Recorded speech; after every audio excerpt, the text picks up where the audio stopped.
आज हम देखेंगे कि समास और समास के कितने भेद होते हैं, क्योंकि परिभाषा तो हमने बहुत सीख लिया है कि किसका क्या परिभाषा होता है, लेकिन हम क्या होते हैं कंफ्यूज हो जाते हैं कि कौन सा समास, इसकी पहचान कैसे करें।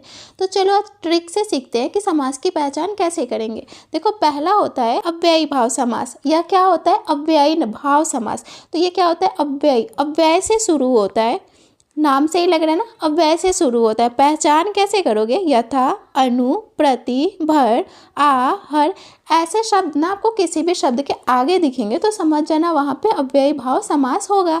जैसे देखो, प्रतिदिन, दिन के आगे क्या लगा है, प्रति लगा है, अव्यय लगा, तो यह हो जाएगा अव्ययी भाव समास। यथाशक्ति, शक्ति के आगे यथा लगा दिया, बन गया यथाशक्ति, तो यह हो जाएगा अव्ययी भाव समास।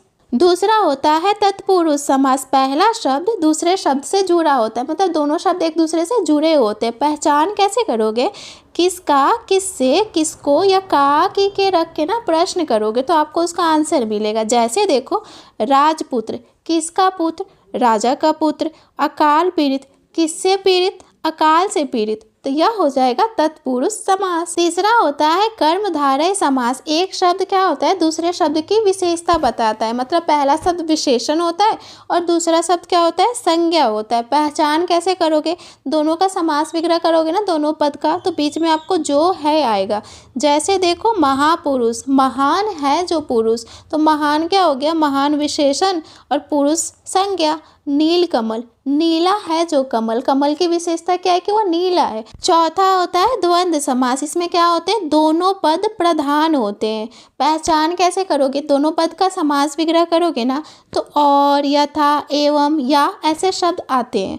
जैसे देखो, राम, श्याम, राम और श्याम। माता पिता, माता और पिता, दोनों पद क्या है प्रधान है। पांचवा होता है द्विगु समास। इसमें पहला पद संख्या होता है और दूसरा पद क्या होता है संज्ञा होता है। ये दोनों मिलकर क्या करते हैं समूह बनाते हैं। जैसे देखो, त्रिभुवन, पहला पद क्या है त्रि है, संख्या है, तीन होता है, त्रि का मतलब तीन होता है। भवन, भुवन मतलब क्या भवन, तो तीन भवनों का समाहार या समूह।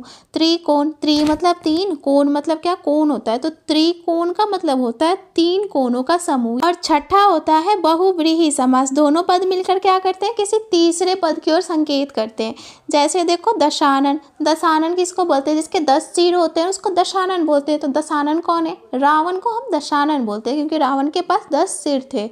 लंबोदर, लंबा है उदर जिसका, किसका पेट बड़ा है, गणेश जी का, तो लंबोदर का मतलब क्या हो जाता है गणेश जी। तो चलो, जो भी ट्रिक सीखा ना उसका हम रिवीजन कर लेते हैं। तत्पुरुष समास की पहचान कैसे करोगे, का, की के या किसको, किससे, किसने रख के प्रश्न करोगे तो आपको उसका आंसर मिलेगा, तो वहाँ पे तत्पुरुष समास हो जाता है।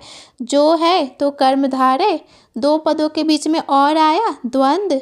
बहुव्रीहि समास में क्या होता है, दोनों पद मिलकर किसी तीसरे पद को, दूसरे शब्द को ही बता देते हैं, तो दूसरों को बताए वो बहुव्रीहि। अव्ययी भाव में क्या होता है, अव्यय से शुरू होता है। और द्विगु क्या है, द्विगु मतलब एकदम क्या, एकदम इजी सा है। द्विगु क्या होता है, संख्या को बताता है। तो आपको बस ये ट्रिक याद रखना है, फिर आप समास अच्छे से पहचान लोगे।